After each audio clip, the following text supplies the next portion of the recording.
Salibonani lonke bathandekayo kundawana zonke ezahlukeneyo lapho elikhona.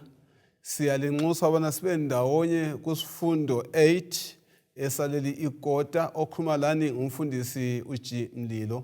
Inxusa abangane wana baziveze.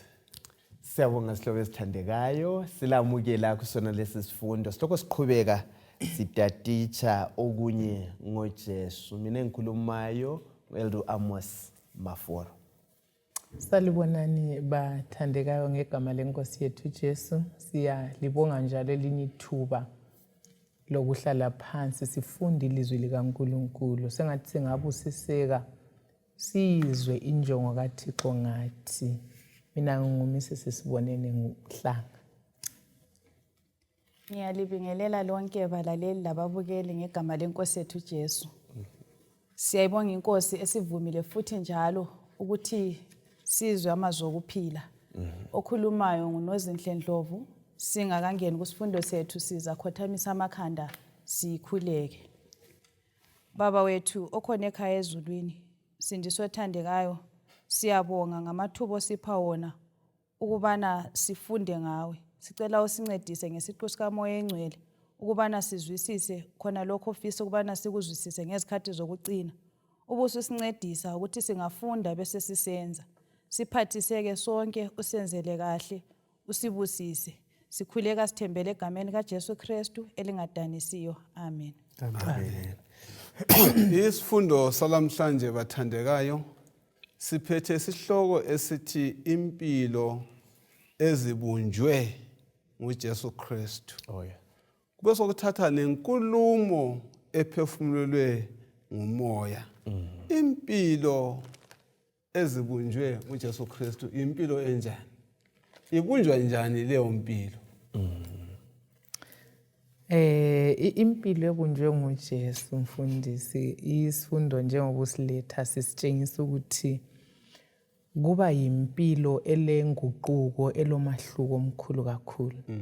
Futhi isifundo ngisithanda kakhulu nxa siletha ukuthi impilo lezi ziguqulwe nguJesu kusinika ukuthi uNkulunkulu onguye odala umuntu kusekuqaleni nguye yedwa olamandla okuphinda adale futhi.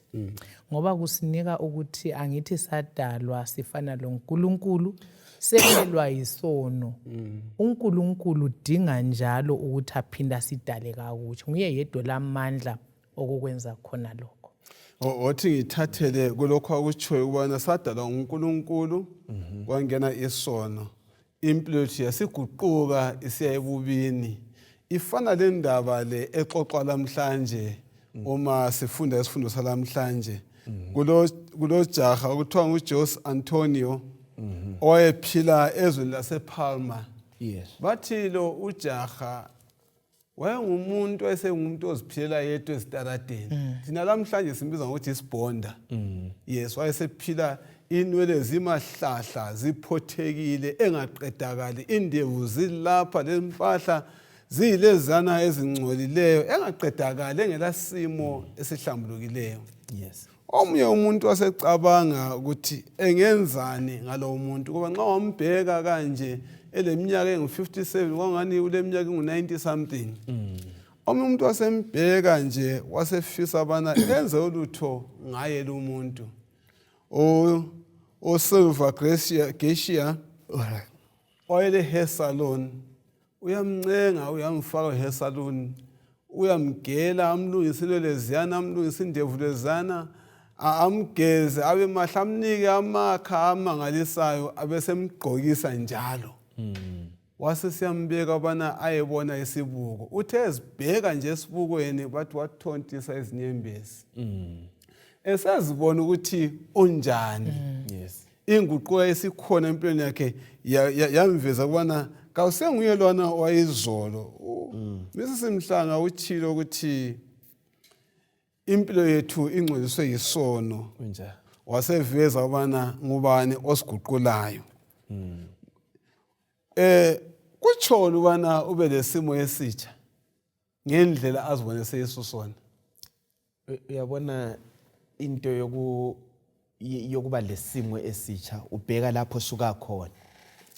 uthe uchaza indaba le ngazibona lalapho uJesu asithethe khona sembethe izembatho ezimadabudabu sizibonda vele sasizibonda wasigeza wasihlanza ngithande lesihloko indaba elethwayo impilo le oguqulayo nguJesu awuzenzele akula umuntu ozilungisisayo lobu ufisa njani okulungisayo nguJesu akushebe akwenze uthathe isimo akubuyisele lapho obuvele umele ube khona so yonke into leyi nguJesu esingakwenza thina kuphela mfundisi Mlilo yikwamukela sibonye bese siqhubeka siphila ngendlela yona le singabi njengengulube ukuthi ubusubuyela kumahlanzo akho alright alright uma foro nxa ethinta indaba ile sigcizelelayo ukuthi uNkulunkulu nguyo lamandla okusenza sibe batsha ngize ngikhumbula uJeremiah ungayifunda kuhle ku13 verse 23 uyabuza nxa ekhangela isimo somuntu lendlela inguquko kumele ize ngayo uyabuza ukuthi kambe ileopard ingwe ingaziguqula yini amabala ayo kumbe umtopia angaziguqula yini azitshintshe ibala lakhe so uveza khona lokho ukuthi esiyikho khona imvelo yethu ngeyesono amandla okulunga kawakho kithi amandla okuba batsha amandla empilwe ehlambulukileyo kawakho kithi lobungcwele kabukho usisidlisi isihlahla laphana kwahle kwasuka ubungcwele bukaNkulunkulu so uNkulunkulu nguye yedwa lamandla ukuthi asiguqule asibuyisele ebungcweleni esasiyibona yes sisiyabonga kuthi ukuthi ungathola impahla ade singcwele sezihlambulukile zodwa ungakuphatha mina nginanzelela ukuthi lapha yindingeko enkulu kakhulu esidingayo ngalesi sikhathi ukuthi uNkulunkulu njengoJose lo okhulunyiwe endatsheni leyo ukuthi siyadinga ukuguqulwa hathi modification ukuthi sithintwa kodwa sitshintshe nginanzelela ukuthi ukuze uJesu abuye kudingakala ukuthi sonke sibe sesiveza isimilo sakhe isimilo sikaKhristu sesibonakala kithi sonke so khona lokho siyakudinga into kumele sikhulakele endesikudinga ngokuphangisa othi ngibuye lapha aqale khona mesisimhlanga ngendaba yesono esangenayo alright ngifuna mana sikhangele sono esidonsa izimpilo zethu kangaka akusifundile abasefeso maybe uqale ngendiyana ukufunda ngekhanda bazange siyibale la ndiyana ukufunda ngekhanda abasefeso ngo4 ivesi ka22 siya ku24 verse 22 mayelana lendlela yenu yakuqala yokuphila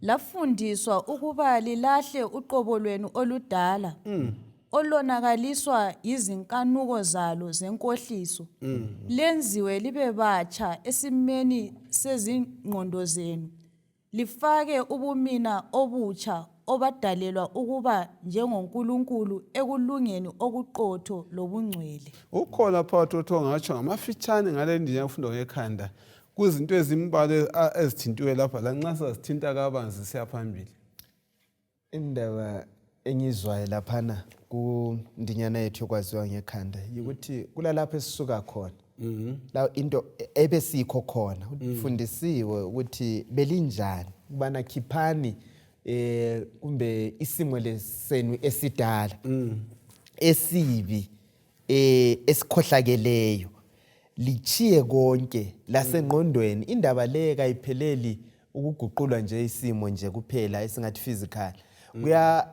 kuyangena kufika engqondweni la kunkulumo zethu kalokho isihloko laso sisitsho ukubana le ndlela esikhuluma ngayo iba lenguquko umuntu osefike kuKhristu kumbe osetshenzwa nguKhristu ososetshenzwe nguKhristu kafani ngempela ngokutsho kaPaul uba yisidalwa esitsha okudala sokukhohlakele kumbe sokufile sokungumuntu omutsha siyabonga nxa asiyeni phambili ke ngizafisa mana sikhangele besiqathanise abasefeso 4 verse 17 kusiya ku32 labasekholisa ngo-3 verse 1-17 uPaul ukhuthaza njani ukubana abazalwane baphile ngendlela ekhuthaza ukubambana ebandleni. Indaba esixoxe ngayo kuvikela iphelileyo. Kakhulu. Siqala khonapho ubana sibona ukuthi sikhuthazana kanjani ubana siphile ngendlela enjani ekhuthaza ukubambana ebandleni. Uyiletha ngoba indaba yokubambana le ingadiliza ibandla. Kuyini esikufundayo kula nxa uqathaniswa la? Okay. Okulethwa ngumpostoli Paul lapha ukuthi kuleyinye indlela yokuphila eletha ukwehlukana ebandleni. Yes. Yikho lapha umaforo ekhuluma ngokuthi nxa kumele umuntu atshintshwe, Yes. kutshintshwa lemicabango Lemicabango. lezenzo.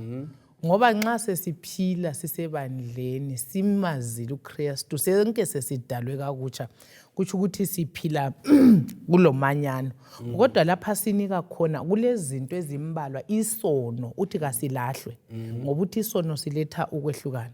Abe seletha ukuthi ukungalungi konke ukungcola likulahleni ukuze umzimba munye uphile. Yes. Khonapho esitsho Right. umhlobo wami lapha indaba leyi umfundisi indaba ejule kakhulu. Akuvumi vele akuvumi ukuthi nxa sihlangane lalo uJesu lo sisale sifana. Kulesinye isono vele esihlala sikithi, isono vele ngendlela esidalwe ngayo esizalwe ngayo mani esoneni lapha okudinga uJesu ngokwakhe ukuthi angenele afike asiqede. Okunye kwakhona ngokone sakwenzayo umfundisi Mlilo kwaba lokwahlukana division kumbe ukuxabana vele lapho ungabona kulokumanyano kulo Jesu ngoba kwako Sathani vele kulokuxabana kulokwehlukana kule divorce. Yikho phela ezayithi ukuthi hayi i-divorce ngiyayizonda ukwahlukana. So izikhathi eziningi uzathola ukuthi isono siyehlukanisa umntwana labazali. Yabo umntwana sethatha ama drugs njengo kuyini labantu abathandana isono siyenza ukuthi lehlukane. So indaba yokumanyana ilo Jesu. So yikho ekhangelele ukuthi akube lokumanyana kube le unity. Nxa kulokumanyana uNkulunkulu ukhona lapho. Uma sikhangela emuva lapho esivela khona uqathanisa ivesi ezecabana sibale abasefeso ngo-4 ivesi ka-1 siqathanise lo abasefeso ngo-4 ivesi ka-17 kuphosa uhambelane kuyini okuphosa uhambelane kula amavesi kumbe kule inkulumo elethwa yila amavesi? Sinanzelela ukuthi amavesi wonke wona la agqugquzela into eyodwa, indlela abantu okumele baphile ngayo, baphile njengabantu bakaNkulunkulu. Okay. Nanzelela ukuthi ekuphileni lapha ukumanyana lokho esikhuluma ngakho lezi impilo zethu kumele zikhulume ngakho, zikukhulumele siphile indlela epromotayo khona lokho esikufundisayo. Yes. Ngizafuna uhlibale awabale la amavesi amabili u4 verse 1 lo 4 verse 17. Verse 1. Ngakho njengesibotshwa senkosi ngiyalincenga ukuba liphile impilo efanele ukubizwa elakwamukelayo. Verse 17. Ngakho ngilitshela lokhu ngikugcizelela enkosini ukuba akumelanga liphile njengabezizweni emicabangweni yabo eyize. Ukhona ongengeza kolokho kade kusho manje ikakhulu sesikhangela lama verse amabili ngobizwe elibize ngalo indlela kumele lihambe ngayo lingaphili njengabezizwe. Kuyini esikubona kuhambelana kakhulu okubalulekile kule inkulumo? Ngibona ulimo olusetshenziswayo indaba yabezizwe uzanyanzelela ukuthi abezizwe vele abalayo uKhristu. Ngoba sike sakhuluma indaba yokumanyana lapha ukuthi nxa sesibuyile kuKhristu laba abakasetshenziswa nxa sesikuKhristu sesingabantu besikhosini usesebenzile uKhristu uzabona ukuthi indlela esiphila ngayo sesingabantu abahlengiweyo. So ubizo luka Paul alulethayo ukuthi singa kuvesi ngu1 lapha uzothola ukuthi ukhuluma ngokuthi indlela yena ayiyo yona ngendlela abizwe ngayo uza asebenzise ukuthi uyisibotshwa sika Khristu uthunjiwe akusenguye ophilayo sesenza intando kabani kalo ombizileyo. Asivumeni izihlobo ezithandekayo ukuthi sife siphile kuKristu singabi njengabe zizwe. Mina nginanzelela ukuthi uPaul lapha nxa ebhala uthinta kakhulu eqathanisa indlela abantu abakhethe uNkulunkulu okumele baphile ngayo. Ungananzelela kwezinye izikhathi kusuka ngathi kuyafanana. Ebese sithi yena nxa ebakhuthaza lapho ukuthi ngendlela i-lifestyle kathinti izona ezithize but ukhangela ukuphila nje konke ukuthi kumele kuveze kube lo mehluko. Lakhathesi ngo-2023 balaleli lababukeli siyadinga ukuthi kube lo mehluko phakathi kwabantu abangabakaNkulunkulu labangayisibo bakaNkulunkulu. Ungananzelela lapho basebehlubukule kuNkulunkulu okwakusenza ukuthi bangazi ukuthi kumele baphile njani. Ugcina nje sokufanana i-compromise. Ugcina kungasakhanyi. Ukukhulu kakhulu ukuthi ana mlaleli mhlobo othandekayo. Lo makhelwane wakho kuyakhanya yini ukuthi wena ngumKristu wena kasonke. Indlela othukuthela ngayo, indlela ophatha ngabantwana, indlela iphathana ngayo emakhaya enu. Yikho engikuzwayo ukuthi yes.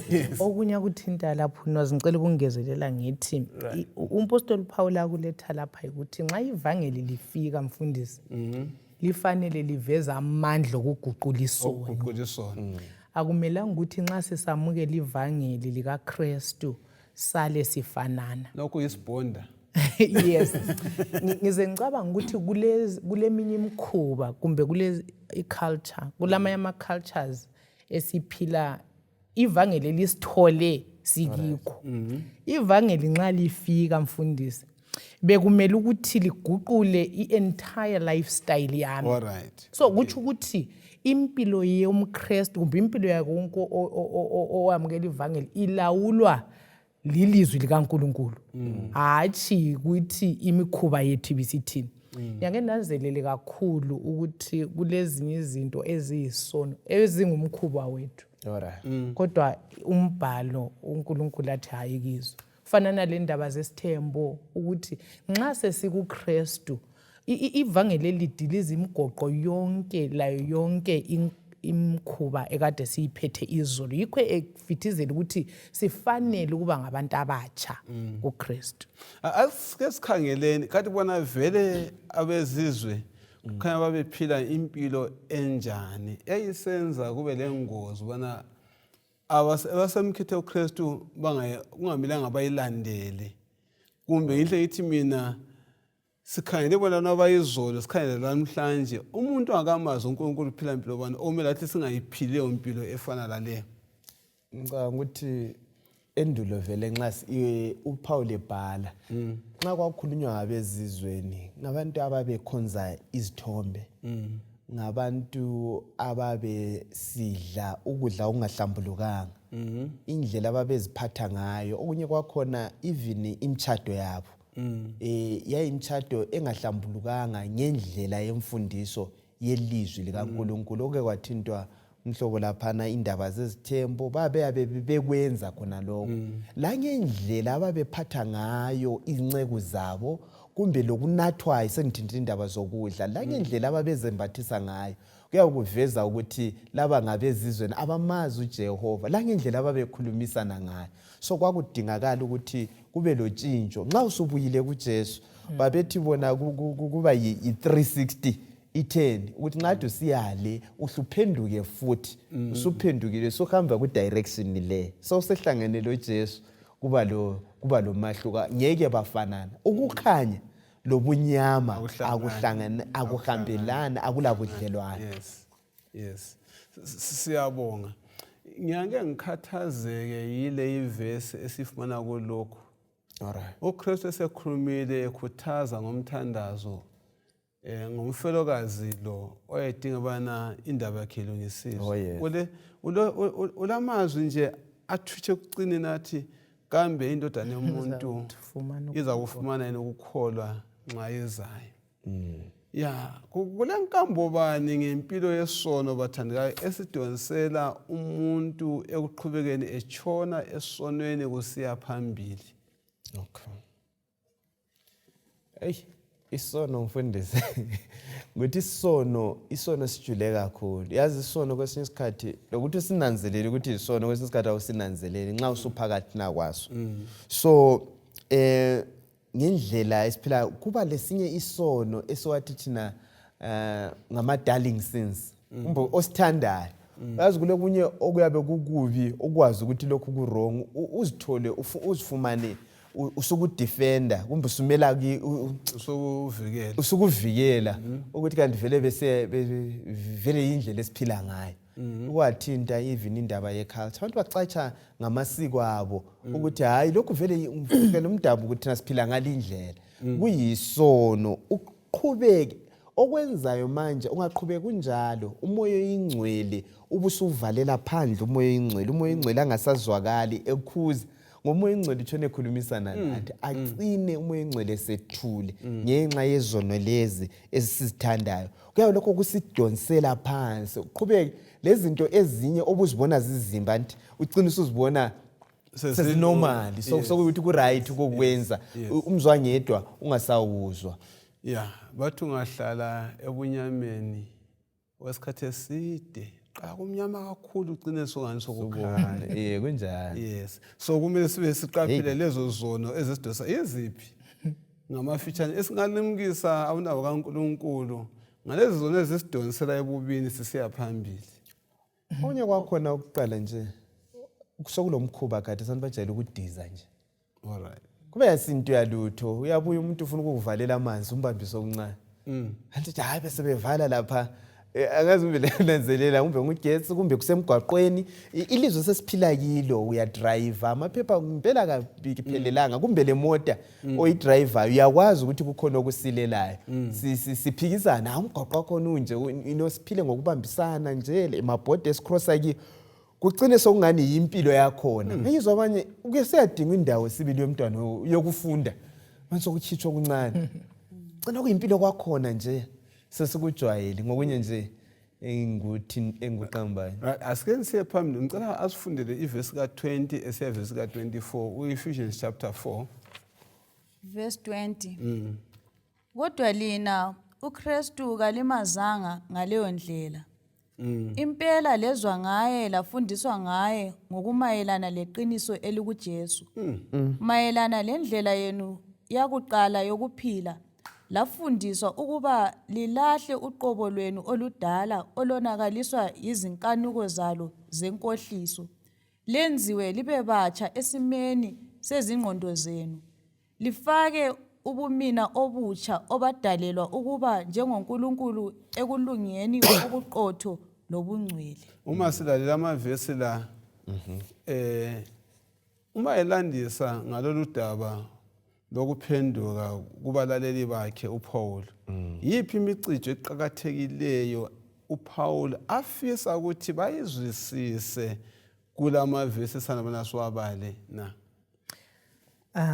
siyabonga mfundisi umpostoli Paul akulethayo lapha ukuthi umcijo wakuqala ukuthi izolo bebenjani umpostoli Paul uletha ukuthi lina limazila uKhristu so okokuqala uletha umcijo ukuthi kufanele ukuthi njengoba bebenje izolo kufanele ukuthi basuke kukhona lokho babeka umuntu wayizolo emuva umcijo wesibili ngamandla alokho uKhristu akwenzayo ukuhlangana loKhristu ukumazi yikho sithi ukumazi uKhristu ayikhona ukwazi ukuzwa ngaye ngitsho knowing Christ lo uthi knowing about ukuthi iexperience inkambo engiba layo yokuguqulwa amandla then abesesinika ke isigaba sesithathu lapho umuntu eseyisidalwe esitsha okay uthe wena uyabukhuza ukuthi akatsho kuba nxeba khuza ukuthi na lazi ngoJesu kodwa limazi uJesu lifuna ukwazi uJesu umlilo enye into eqhathekileyo antayilethayo okulethwa lapha namhla ukuthi lapho sisuka khona ozami bekungakuhle sesize kuJesu sesihlanziwe. Ngifuna ukubuya kundaba yobungcwele ayiletha nxa iphethe lapha ikakhulu kuverse 24. uJehova ungcwele angithi phela sikhangelelwe lathi ukuthi sibe ngcwele uyasilungisisa uze sifike kusigaba sona leso. So yikuvuma nxa ulungisisa uyabuchiya khitshwa lamaxhwala wonke lanani esono amaqhwa. uJesu ubusy ngawo nalo umsebenzi. Kule ngxenye lathi esimele sinjani bakithi siyenze. Awuphonga uzihlalela ukuthi kuza kuzenzekalela. Kule ngxenye lathi esimele sinjani siyenze. Isono siyachiywa. Ngikhumbule uJobe uthiwa indoda eyayihlala euzile yayixwaye ukubi. Ikubalekela kulokunye omele ukwenze lawo. Akuvumi phela mfundisi ukuthi wena uzifake endaweni yona leyo lapho koniwa khona. Uyala uDavida uthi ubusisiwe lo ongahlaliyo kunkundla abantu bakithi bama yezone abantu abona. So kulenye ingxenye esimele siyenze 2 lokwamukela. Iningi lethu balaleli laba asimamukele uJesu. uJesu ngimthandela ukuthi kaso bulldozer nos. uJesu uyaqoqotha. Uthi nxa ungizwa wamukele uvule bese ngingena. So asivuleni samukele uJesu angene. Asikufana fundisa imlilo kuyakutshintsha indlela esiyo yona. Kuyakutshintsha konke indlela ebesiyo yona sisiyale kumbe indlela ebesikhuluma ngayo indlela ebesicabanga ngayo. Lemcabango ufinyelela konke ube yisidalwa esitsha. Ngicela ukungezelela ngithi okuletha lapha okunye ukuthi ukhuluma ngokugqoka uMaster Paul ukuthi thina vele sigqokile ingubo ezimbi izinkhumbuzo ekaZakariyana chapter 3 ekaJoshua the high priest and uthi wambona emi phambi kukaNkulunkulu embethe amafilteri ingubo ezingcolileyo. Indaba kaNtoni wesiqale ngayo. Yes indaba uSathane emeceleni accuser. So uJesu abe sesithi mkhipheni. So ngifuna ukuya ku processes ezintathu lapho uMaster Paul azilethayo ukuthi step number 1 sithathwa nguNkulunkulu. Yes. Esokukhupha ingubo engcolile. Yesiveze eqaliseni ukuthi amandla ukuthi sikhuphe leyo ngubo thina kasilayo. Yes. Number 2 abese sithi nxa sesikhutshwa ingubo uNkulunkulu uba lenkambo lathi. Yes, yikho kuEzekiel 36:26 laphana athi bheka ngikunika inhliziyo entsha. Right. Yes, uma isiprofeti abesekhuluma ukuthi uthi ukuthi even ingqondo uma for kwakuthinta umuntu wonke uyaguqulwa ingqondo izifiso imkhuba yami umuntu wonke ngokuphelela uyaguqulwa sokusisa kusigaba sesithathu esokuthi umuntu seyisidalwe esitsha. Thathani ingubo enhle the best robe agqokiswe. So ukulunga kuyaphiwa thina ngamandla kaNkulunkulu. So iprocesses zihamba kanjalo. Siyabonga. Mina ngithethekisa khona phela ingakadluli endabeni yokugqoka ukuthi uNkulunkulu ufuna ukusigqokisa ngokungcono kulalo kade sikho khona.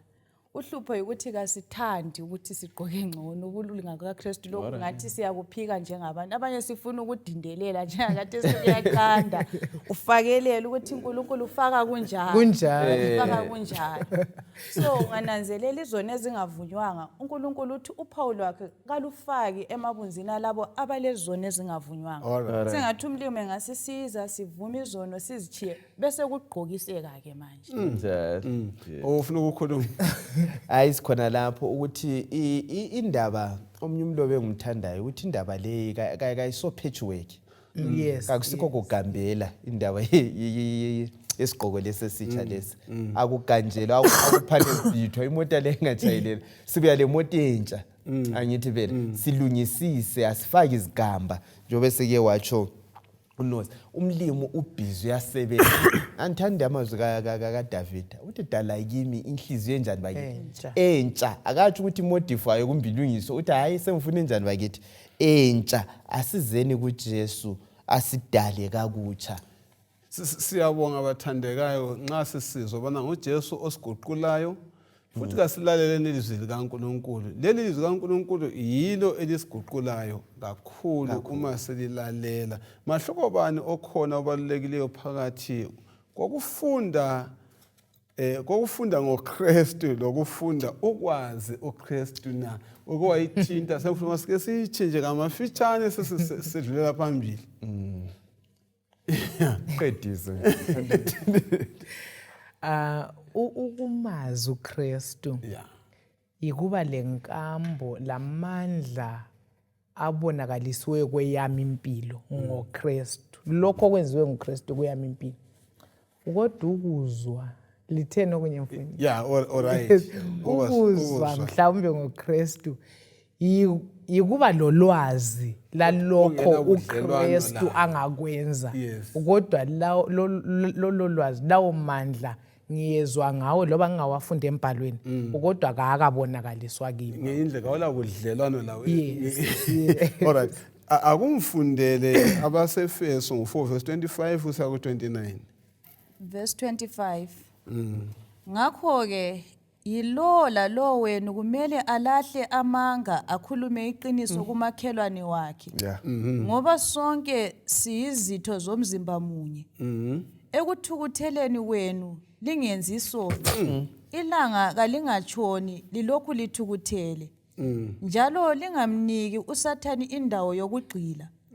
Lo obekade entshontsha ngangantshontshi futhi kodwa kumele asebenze enze ulutho olusizayo ngezandla zakhe ukuze abe langakwebela abaswelayo. Akungabi lenkulumo embi ephuma emlonyeni yenu kodwa okusizayo ekwakheni abanye mayelana lezinswelo zabo ukuba kusize labo abalalelayo. Nxa silalela indaba le ekhulunywa nguPaul bathandekayo ngendlela akuletha ngayo kubazalwane yipi eqhakatheke kakhulu manje futhi kungani ezimpilweni zethu kathesi. Nxa silalela amazwi wonke kaPaul afundwe ku-Ephesians 4 verse 25 kuya ku29. Ngicabanga ukuthi indaba yokukhuluma iqiniso ispeech sethu nxa sikhuluma vele uthinte into ezimbalo but kakhulu ukuthi nxa sikhuluma ispeech sethu inkulumo yethu ayibe inkulumo ehlambulukileyo. Alright. Uthinta indaba even yokucaphuka leyana ukuthi uzonde lize liyetsho lanto bona konke kusukela kunkulumo. Lamanga uthola ukuthi amanga abantu bakhuluma into ezingenzakalanga kubuye lesinyeyo kunenge okwenzakala. Ngibona lokhu mfundisi vele kwenzakala kusizukulu sakhathi kwakusenzakala khonapho. Ngibona khathesi kuwesi kakhulu ngoba phela amanga khathesi lamafonini lapha kuqanjwa amanga kuforwardwe ezinye izinto abantu bakhuluma into abafaka izinto abangazibonanga. Ubani wenza lokhu lo bani yizinews ikho okumnandi. So iqiniso kumele ethulwe ngayiphi indlela nxa konjalo. Yes. Iqiniso sasilikhuluma kuhle ngothando. Ukhona mfundisi phela othi nxa ekhuluma ethi mina landaba ukuthi lifike njani iqiniso liqiniso. Iqiniso aliqedi ubuhlobo andisa sikuze khona kwa ngizilonga umtshelile akunjalo uJesu wayenganjalo wayelikhuluma iqiniso ngothando ngesikhathi esifaneleyo umuntu azizwe ngumuntu aphenduke kungacompromisewanga futhi. Mina nginanzelela ukuthi okunye okuthintiwe lapha silonke sigcile endabeni yokwakha ukuthi simanyane. Kungaba lemanga kube le ndaba yokuzonda yemfuna ukuyithinta kakhulu ukuthi la ukuzonda ungazonda kwezinye izikhathi ugcina usenza into yonakale sibili ngamazwi okuthukuthela. Nginanzelela ukuthi khona lokho kumele sikufunde umlimo esiphathisa sibe kwazi ngangcono uthule kulokuthi ukhulume okunye okuzalimaza omunye. Okay, utshona uPaul uma ethi khuluma iqiniso lomakhelwane wakho lokuthi ngoba singumzimba munye kuyini afuna akufithizele la ube ngithi nxa uzakuthinta khona phana enkulumeni yakho kodwa kuyini afuna akufithizele ukuthi nxa ukhuluma iqiniso lomakhelwane wakho ungakhohlwa ukuthi wena lalo makhelwane wakho linjani ngumzimba munye ufuna nafithizeleni kumaKristu kulokho? Kule command lana kaJesu. uJesu omunye uthi imithetho mbili. Thanda uNkulunkulu inhliziyo yakho yonke nengqondo yakho yonke namandla akho wonke. Owesibili ufana loqifana. Uthanda umakhelwane wakho njengoba uzithanda. Umakhelwane wakho ngubani? So indaba yamanga anti sikhuluma ngokumanyana la. Ungabona izizwe izimpi esikizo even yona le esikiye Ukraine neRussia. Ungathola ukuthi kuqale emangeni lokucabangela ukuthi umuntu ucabanga ngalindlela engabe la lokho ela kungamanga. So uthi yena singabuyisana khona la sesiqeda indaba yonke. Sikhulume iqiniso komunye. Abantu umfundisi ngithemba wona nje ukuthungamela amabandla lokho. Eminye imisindo esemabandleni vele yakhelwe emangeni. Andiyakubona ubani ukhulume lokho ugcina sokubhula imlilo ukuthini uthole ukuthi amanga enza abantu bahlukane ayahlukanisa akubi le unity kuba le division izizwe ezidilikile ngenxa yamanga. So asikuqapheleni khona lokho lezimuli akukhulunywe iqiniso uyeka abe nguye watch abe ngubani watch. Ngifuna ke indaba kamakhelwane lawe kambe ungaziqambela amanga wena. Yes. Kuletha mcabango bani ukuthi khuluma iqiniso kumakhelwane wakho njengalokho sathi futhi lingumzimba munye wena. Yes. Ungaziqambela amanga? Hayi ngitsho. Unjwana esithi uthi thanda umakhelwane wakho njwana unjani? Uzithanda. Ngenye indlela ongawufisa ubana umakhelwane wakho akuzwe wena ngokwakho. Awube into la ongafisa ubani njani uyizwe. Lokho kuletha ini okubambana. Kule verse ekaZakhariya ngo-8 verse 16.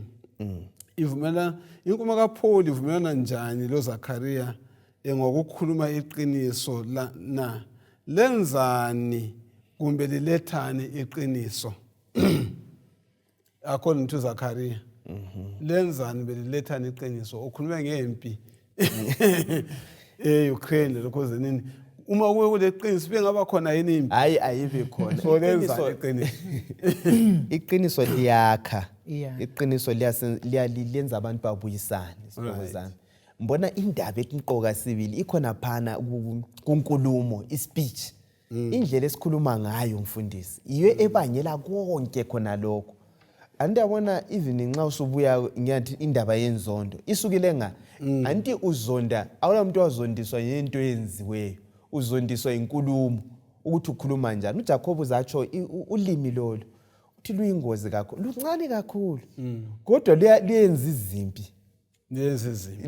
So iqiniso liletha ukuthula. Liletha ukuthula iqiniso kakhulu. Lapho ngela qiniso khona kula ukuthula. Hayi akula ukuthula. Siyavumelana. Yes. Hayi siyabonga. Yiziphi izinto ezintathu okumele zisithathe indawo yenkulumo eyize.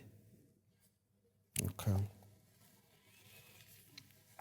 Sike sazinanzelela na into ezintathu uPaul akhuluma ngazo ukuthi iqiniso liyenze njani uthe liyakha wena. Kunjalo. Right ngokuqala lokho. Okwesibili liyangena emumeni oqondileyo. Alright. Yes. Okay. Yeah. Iqiniso asuze libe liqiniso uma ungalikhuluma endane engafanele. Hayi asaliqiniso. Yes. Iqiniso letha umusa kulabo banjani abalamukelayo. Yes. Ukusiza abalaleli nansi point. Yes. Akumfundele abasefeso ngo4 verse ka30. Verse 30. Yes. Njalo lingamdabukisi umoya ongcwele kaNkulunkulu elabekwa ngaye uphawu lwelanga lokuhlengwa. Lingamdabukisi umoya oyingcwele okaNkulunkulu elabeka ngayo uphawu lokuhlengwa. Kulezinto eziqhakathekile kule verse esizithola kule verse. Kunjalo. Yes. Nxa ekhuluma ngezono uPaul kumuli yamaKristu ubakhuza ukuthi baqapheleni ngobukhona bukamoya oyingcwele. Kanti vele ioffice kamoya oyingcwele iyini? Asike sixoxene ngakho. Umsebenzi kamoya oyingcwele ngokusiguqula ngokusenza sibe batsha. Nguye olamandla okusidala kutsha. So engikuzwayo lapha evesini ukuthi nxa umpostoli Paul esithi nxa sisenza lezi zinto sikhuluma amanga sikhuluma inkohliso sisenza lezi zonke lezi zinto eziyizona siyamdabukisa kakhulu umoya oyingcwele. So okubuyayo lapha ukuthi umoya oyingcwele uyakhathazeka ngempilo zethu ezala zisalele esonweni yena efuna ukusisusa esonweni asinike uhambo okutsha. So nxa siqhubeka sisalele esonweni silokhe singabantu abadala umoya oyingcwele ezama ukuthi asidale sibe batsha khona lokho yikho ngizwe kulethu ukuthi kuyamdabukisa kakhulu umoya oyingcwele. Siyabonga. Omunye uzweni. Khonapho nginanzelela ukuthi nxa umoya oyingcwele eveza okuka Khristu ukuthi nxa sesikuvezele thina bese sisala ukukulandela khona lokho umoya oyingcwele siyamdabukisa ukuthi kambe sengenzani ungabulonke ukhuluma into njalo nje kungabi le change. Nginanzelela ukuthi kwezinye izikhathi sikuthatha ukuthi ubudlelwano bami lawo mfundisi into ephelela kithi kuphela kodwa sinanzelela ukuthi kukhulu kulalokho esingakucabanga ukuthi sokungenza umoya oyingcwele edabuka ngithi hayi mina kuphelele kumfundisi ngiqambela amanga kwaphela khonapho kugcine kusiba le ndonsela ekusindisweni kwethu ukuthi singasasindise umoya oyingcwele ngadabuka akula ngenye indlela esingaguqulwa ngayo ngoba nguye osebenza umsebenzi wokuthi asiguqule asincengele.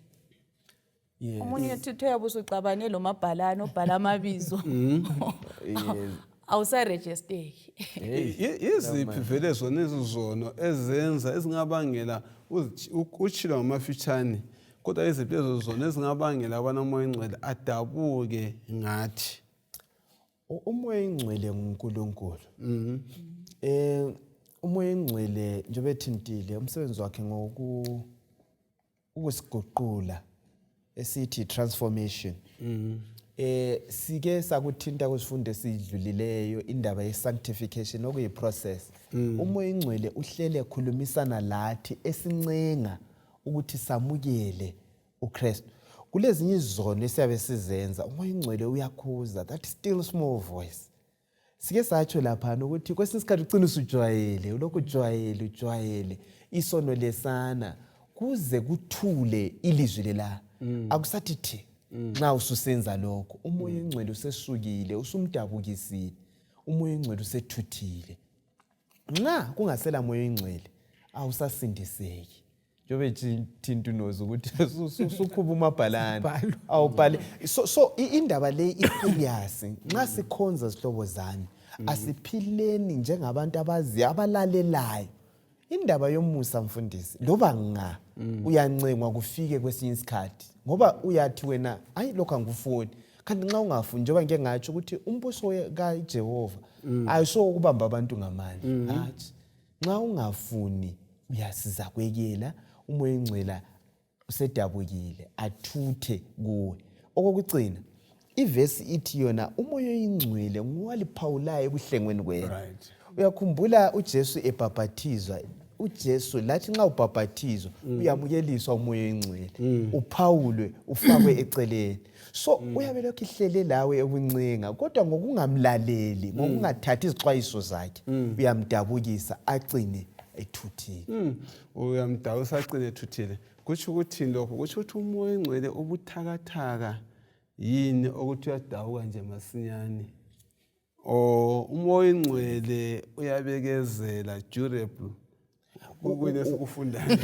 Ubekezela kakhulu ngendlela esona ngayo mfundisi. Anabona ngemicabango ngokwenza ngize ngikhumbule ngensuku zika Noah. uNkulunkulu uthi mina ngizawunikeza lesi sizukulwana 120 years.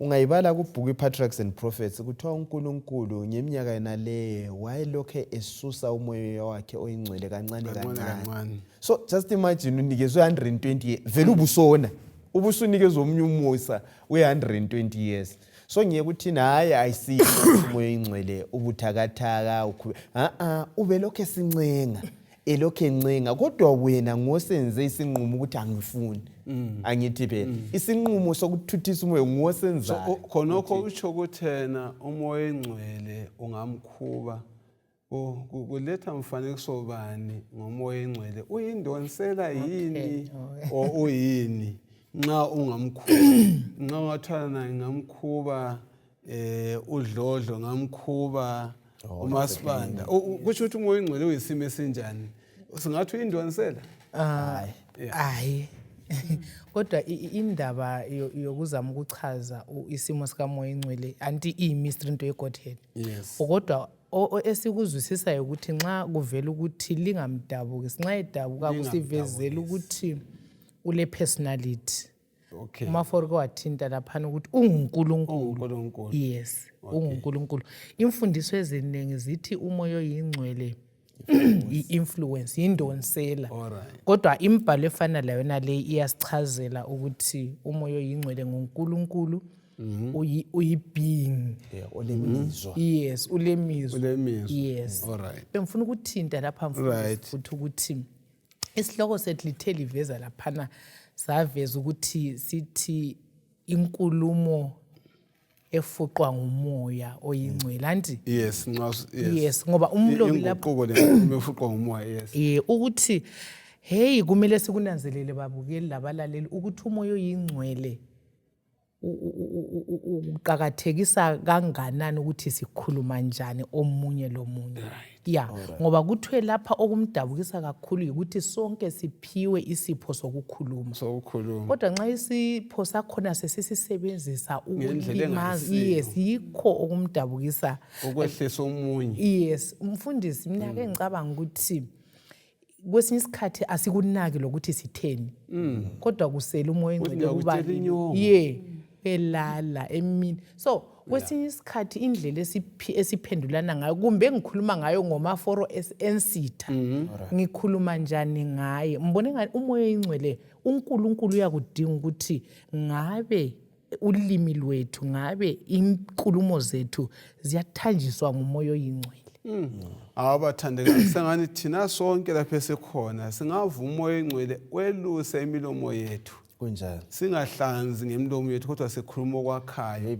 okuzabusiswa ngomoya oyingcwele akumfundele njalo futhi uverse 31 no verse 32 kusahluko esifana nayo Ephesians chapter 4 verse 31 susani yonke inzondo lokuthukuthela lolaka lokuxabana lesinyeyo kanye lobubi bonke wobani lomusa lozwelo omunye komunye lithethelelane njengalokhu uNkulunkulu walithethelela ngoKristu naso indaba siqala lapha esicina khona ubana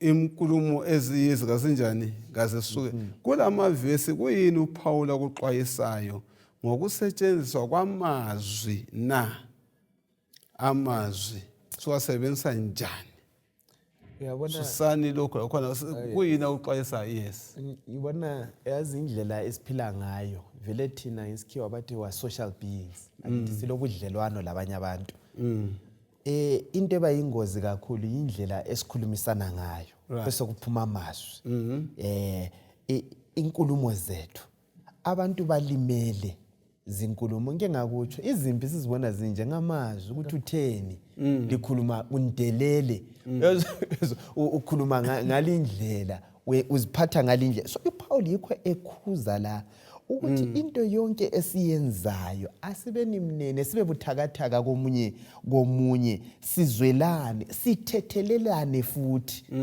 ekukhulumeni anti ngamazwi la ukuthethelela kumbe ukucela la leyo ntethelelo ukuthi sorry vele nxa siphila mfundisi siyimuli sinje ukukhubana kuba khona but akube khona ukubuyisana nxa siphila sinje kuba khona inzondo angithi phela lokuthukuthela kuba khona yikho lapha kukhuzi ukuthi hayi nxa sokufikile ukuthi uthukuthele lingajoni kanti ulala njani liqhubeka kanjani likhuleka uthukuthele ngandihleke mina mfundisi uthola ukuthi uhlangane lo muntu uze hayi kuleli kodwa ngikuthabatha isithebe ngilokho ngikhubekile kanti wena insuku ezinganani ulokhu njani uthukuthele so indlela lokho akulethe ukuthi hayi ake sifundeni sibe sibuyisana siqondisane kuzaletha ukumanyana ehambeni lwethu lokukholwa so asilaleleni lezixwayiso ezilethwa nguPaul siyabonga siyakunanzela yini ubana uKristu uyeza masinyane kakhulu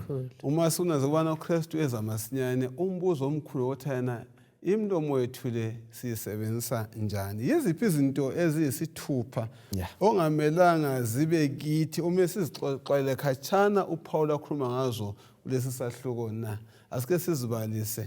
La nxa sizilandela ama-order angikhona kodwa sike sitsho okubili okuthathu ngaso. Inzondo, intukuthelo, ulaka, uxabana, ukunyeya. Izinto ezithintwa nguPaul lapha. Yes.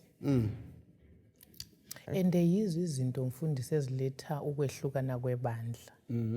Iviki ephelileyo bekukhulunywa ngendaba yokuthi singumzimba munye. Alright. Kusitsho ukuthi nxa isandla sigula umzimba wonke uyahlugule. Simunye i-connection esilayo. Kodwa lezi zinto umpostoli Paul akhala ngazo uthi yizo eziletha ukwehlukana. So abesesithi libe selizi replace nxa libeka lokho eceleni ubutha lokuzonda linafakana ukumene. Alright. Awubani mnene ngize ngikhumbule uJesu nxa esithi wozani kuMatthew 11 lapha 28:29-30 athi wozani lifunde kimi ngoba mina ngimnene. So uthi kasibeni tender hearted sizwelane. Abanye kulolaka mfundisi. Uyabubona so even sesisemsebenzini kaNkulunkulu ukuthi lapho umuntu ngake ngezwa ngelinye ibandla ukuthi ababe siye emhlanganweni baye befaka amahloka lapha. Bayibona into yakhona ukuthi njani. So iyabe ibuye ngeenga ukuthi ngaphakathi uzondela umaforo kumele ukuthi umaforo futhi ufuna into zenziwe ngendlela yakho abantu bonke babone. Kukanti hayi umpostoli Paul asilethela khona ukuthi singama members omzimba munye kodwa inhloko kunguKhristu. Kuthi ukuthi kufanele ukuthi kusinika ukuthi uKhristu kumbe umoya oyingcwele uNkulunkulu nguye yedwa ongaletha ukumanyana kumbe ukubambana. Zonke lezi zinto sithe umoya oyingcwele usebenza ukuthi transform and nxa sivuma umoya oyingcwele into ze-anger ze-bitterness zengxabano uyazisusa abesesinika ke umoya lokuthethelelana lokuzwisisa ukuthi omnye wami uphambukile lami futhi ngiyisoni ngingaphambuka sibe lo moya munye kaKhristu. Uyabona indaba yomusa mfundisi. Lapha sikhuluma abantu babhitha abantu bazundile. Unumber 5 uzathi ihubelelana lithi konke kuyabubula kufuna inkululo. Wonke umuntu abantu basempini imihlobo yikuyini lasezimulini siyakhuzwa la kasibeni lo musa komunye sithobelane sithwalelane imthwalo sikhulumisane kuhle sikhuthazane. So siyancenga zihlobo zami asikulandeleni khona lokho siba libandla linye siba ngumzimba munye siba imuli yinye nxa siphathana kuhle hathi okuzibonakalisa kodwa ngokuzehlisa ngoba sesinjalo sithintwe nguJesu. Ngawethu amandla ukuthanda mfundisi wena vele ngeke uthanda umuntu. Hayi nguJesu sokuwe ozakwenza uthande omunye umuntu umzwisise njalo. Uthinte ngokuthethelela. Yebo. Ukusivezela njani impilo eguqulwe nguJesu lo mlomo futhi obuswa ngumoya oyingcwele especially ekuthetheleleni lasemazwini okuhlambalaza. Kuthintwe ngokuhlambalaza wana ukuhlambalaza khona kwakho kwenzani kuyini? Mina mfisa ukuthinta indaba yes bengifisa ukuphendula eyokuthethelela ukuthi ngoba umpostoli Paul uthe njengoba lithethelelane njengoba uNkulunkulu elithethelela ngoKhristu andi. So ngizwisisa ukuthi i-vertical forgiveness ukuthi nxa sivele uNkulunkulu thina sisona esithethelele ngoJesu. Umpostoli Paul uletha khona lokho esike sakuthinta emavikini adlule ukuthi kulungisa ke ubudlelwano bami lonozi. Nxa mina ngithethelelwe nguNkulunkulu umoya ofananayo kumele ube kimi ukuthi mina sithethelelane omunye komunye. Siyabonga. Omunye ngunanzelele ukuthi lokho ama-attitudes la aqanjele inzondo lentukuthelo iyayenza ukuthi sicine sikhuluma amazwi angafanelanga. Nginanzelela ukuthi uMkristu kumele sithandeke siphinde sithandele abanye. Sithandele abanye abantu. Khona kuliqiniso mfundiso into eziningi ohlutshela amagama amabili amathathu atsho akho ukucina sisegcina sesikhulekela ngapha. Kunjalo empilweni yethu asiphendukeni kuJesu sibe lenkulumo ezinhle sibuyisane okunye kutshengisa ukuthi sisakhatshana ikhona lokho ukube lokho sigcine inzondo singathetheleli ubonwa ngapha kwelanga sisazo abantu bayona bayasiphambanisa kodwa siuceleni umoya kaJesu okuthethelela laba ngasicelanga intethelelo asithetheleleni siqhubeke ngempilo. Ekucineni nginanzelela kuphela ukuthi indaba yonke ibuyela back kuKhristu ukuthi uKhristu kuphela nguye ongaguqula inhliziyo aguqule lezimilo ebese senza futhi lemlomo yethu ukuthi ibe lichacho lakhe. Sisiyabonga abathandekayo asazini lokho ukuthi sonke singumzimba munye. uPaul bekulwisa khona sibe ngumzimba njani munye kuye sithandane. Uma impilo yethu siguqukile lemlomo yethu izakuguquka sikwazi ukuthethelelana nxa sesisuse konke okubi enkulumeni zethu sabalibandla elibambeneyo kakhulu. Siyabonga abathandekayo ukuthi uNkulunkulu asivezele ukuthi ithemba lethu likuKhristu kuphela. Ngiyakwazi kunenge sesike sakuzama ukuthi sibe ngabalungileyo labaqotho labakhuluma kuhle kodwa sala konke kulokhe kusehlula. Isiphephelo nguJesu kasambeni kuNkulunkulu nguye yedwa lamandla okusiguqula lokusinika impilo entsha. Asivumeni ukususwa ukukhishwa izigqoko ezingcolileyo sembeswe ingubo yokulunga. uNkulunkulu kasibusise kasicimezeni sibe nomthandazo. Baba wethu oyingcwele okhona ekhaya ezulwini siyabonga ukuthi usilethele imfihlakalo emangalisayo enje. Siyakudinga kakhulu ezimpilweni zethu. Thina lababukeli labalaleli siyasilela kangaka ekuhlambulukeni. Siyeza sinje siguqule izimilo zethu siphe impilo entsha.